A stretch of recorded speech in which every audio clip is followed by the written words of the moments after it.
The video game industry runs on hype.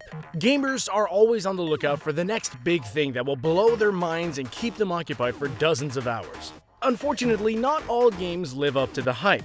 Here are 10 video games that let everyone down. Before we wade into the sea of disappointment, please give us a big thumbs up and don't forget to subscribe to our channel. Let's get started. Duke Nukem Forever. In the 1990s, Duke Nukem was on top of the world. After a couple of side-scrolling outings, he made a huge splash with Duke Nukem 3D, one of the earliest major first-person shooters on the market. At the time, fans loved how the game so flagrantly offered up guns, girls, and gore to a largely young male audience. So when work began on a new Duke Nukem game, fans were hyped for more. Unfortunately for them, Duke Nukem Forever would take nearly forever to materialize. It took so long that when it eventually did come out in 2011, the gaming landscape had changed dramatically. Wisecracking, one-liner spouting action heroes like Duke were no longer considered cool. So why did it take so long? The developers would spend so much time working on it that new generations of hardware would come out, making the game look dated before it was even released. So they ditched their work and start from scratch. This kept happening over and over again for more than a decade. Probably no game could live up to a decade's worth of hype, but the final version of Duke Nukem Forever wouldn't have lived up to any amount of hype. It's an ugly game with bad controls and even worse level design. Fans of the Duke deserved better. The Last Guardian. Shadow of the Colossus is a beautifully sparse game that takes place in a quiet, desolate world. You play as a young man whose only chance to save his friend is by defeating a series of enormous beasts scattered throughout a huge open world. The twist is that there are no other enemies in the game besides these giants, so every fight is a boss fight. It's a bold decision and a great game, which made it an instant classic when it came out in 2005. Everyone hoped that the developer's next game would be just as earth-shattering. And while The Last Guardian has its fans, it didn't catch on with PS4 owners in a big way. That's probably because it's teeming with flaws. The Last Guardian is about a boy who befriends an enormous creature named Trico. Together, the unlikely pair must evade attackers and make their way through a series of challenging environmental puzzles. Unfortunately, Trico doesn't always follow orders. So even if you know how to solve a puzzle, it's a whole other thing to make Trico do what you need him to do to actually solve it. To put it bluntly, skip this game if you want to save yourself a lot of frustration. Resident Evil 6. The Resident Evil series has done some phenomenal things in its decades of existence. The first game popularized the survival horror genre and proved that video games could be every bit as scary as movies. Resident Evil 4 is widely regarded as one of the best video games ever made thanks to its tense atmosphere, incredible level design, and tons of memorable set pieces that have yet to be topped. Which is to say that it was totally reasonable for fans to get their hopes up about Resident Evil 6. Unfortunately for them, the game was a major clunker. It leaned into all of the worst aspects of previous games, to the point where it basically feels like less of a horror game and more like a Michael Bay action movie. The campaign is divided into 4 sections, each focusing on a different set of characters and using a different playstyle. One has lots of puzzles, while another plays more like a fast-paced shooter. Apparently, the idea was to offer something for everyone, but the idea backfired. No section was very good, and worst of all, the game wasn't even scary. If you want a good Resident Evil, skip 6 and go straight to 7. Destiny.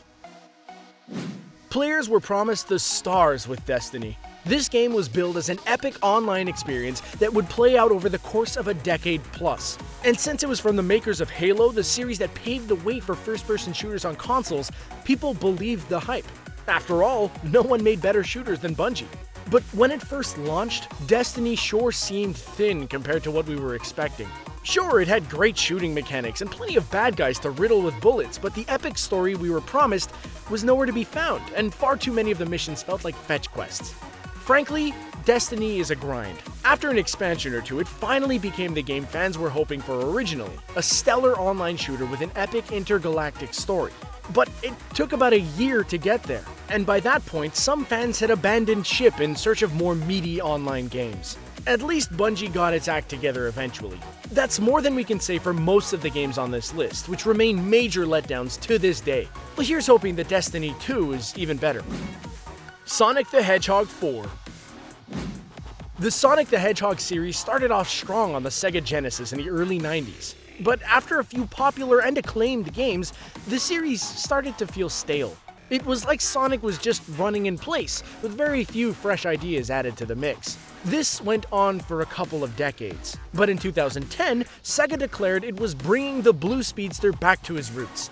They promised Sonic the Hedgehog 4 would be a retro-style side-scrolling platformer every bit as good as the original games. It wouldn't do any of the fancy things other installments had tried, like bringing it into 3D or putting the characters in carts. Finally, we hoped, we'd get a good Sonic game after years of bad ones. Unfortunately for us, Sonic 4 wasn't so hot. Sure, it looked like an old Sonic game, but it didn't have the same magic. The controls were mushy and the level designs were boring.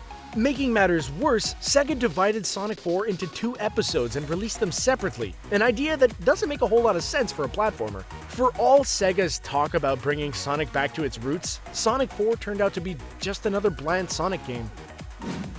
Tony Hawk's Pro Skater 5. Tony Hawk's Pro Skater was an unlikely hit when it launched, because no one had made a great skateboarding game before it came out. But the developers at Neversoft cracked the code and created a magnificent series of games steeped in skater culture. You'd roll through open areas filled with all kinds of stuff to do tricks on, like half-pipes and railings that practically begged you to do a hand plant. The first 4 Tony Hawk's Pro Skater games were all fantastic. But after that, the series took a turn for the worse, with games like Tony Hawk's Underground and American Wasteland. Let's not even think about Ride. In 2015, Activision announced it was bringing back the Pro Skater franchise. The fact that it was called Tony Hawk's Pro Skater 5 signaled that it couldn't be just another phone-in. This would be the continuation of the 4 masterpieces that kicked the franchise off. Finally, we'd have another great skating game.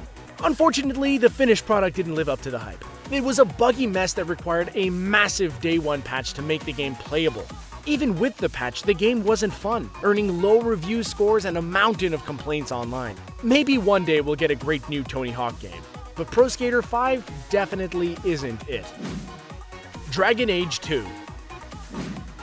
Dragon Age Origins is a phenomenal action role-playing game that successfully brings computer RPG gameplay to consoles. It also creates compelling characters and tells an epic story about a team of adventurers saving a fantasy world from the forces of evil.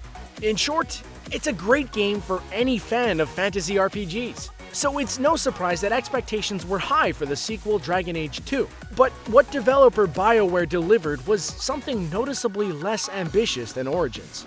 While they made the combat more smooth and responsive, they pulled back in terms of size and scope. Gone was the giant open world from the original. In its place was one particular city that acted as the game's hub. Instead of traveling across a vast fantasy world during your adventure, you went on various missions on the outskirts of the city.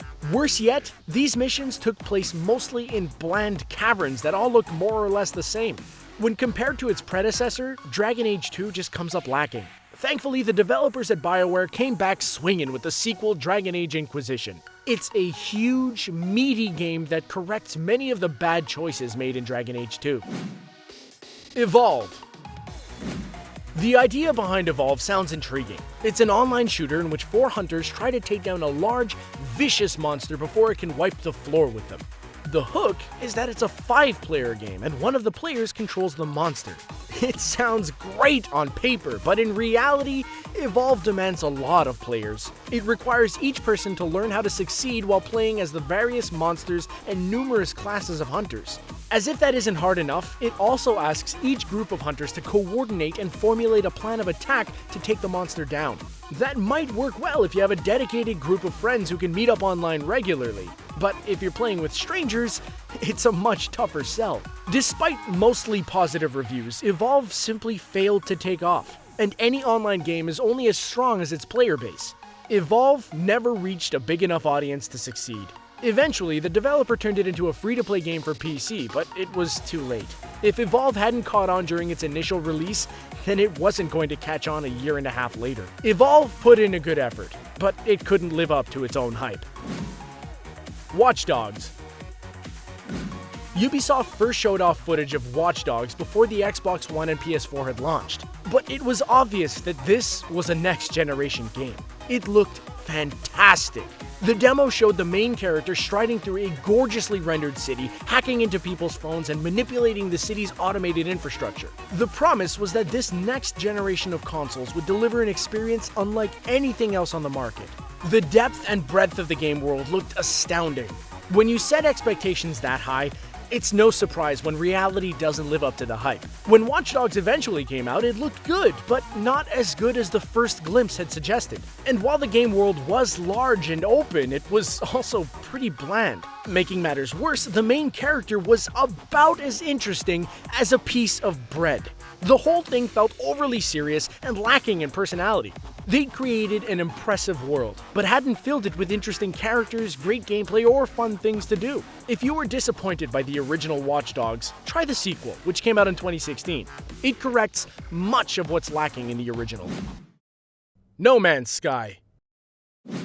Prior to release, the hype for No Man's Sky was, well, sky high. For years, Sony had been showing off mind-blowing trailers that showed a player exploring an alien planet, boarding a spaceship, flying into outer space, and landing on another planet, all in a single shot. It looked like the ultimate space exploration game, and fans wanted in on it badly. The downside of hype is that not all games live up to it. That's exactly what players realized when they finally got their hands on No Man's Sky and found it to be a much more shallow, disappointing experience than the one they'd built up in their heads. Here's what No Man's Sky has you do. It has you collect resources as you seek out the center of the universe. And although no planet is exactly the same, there just isn't much to do on any given planet except wander around looking for junk to pick up. Players wanted to explore an infinite number of planets, but they expected to have fun as they did it. No Man's Sky turned out to be a much more limited game than they'd anticipated. It didn't help that the developers went radio silent after releasing it, ignoring the millions of questions gamers had. Well, we hope you enjoyed our list of games that didn't live up to their own hype. So which games let you down? Did we miss any? Make sure you let us know in the comments below. Also, be sure to subscribe to the channel and turn on notifications so you don't miss any of our great video content in our playlist. Thanks for watching.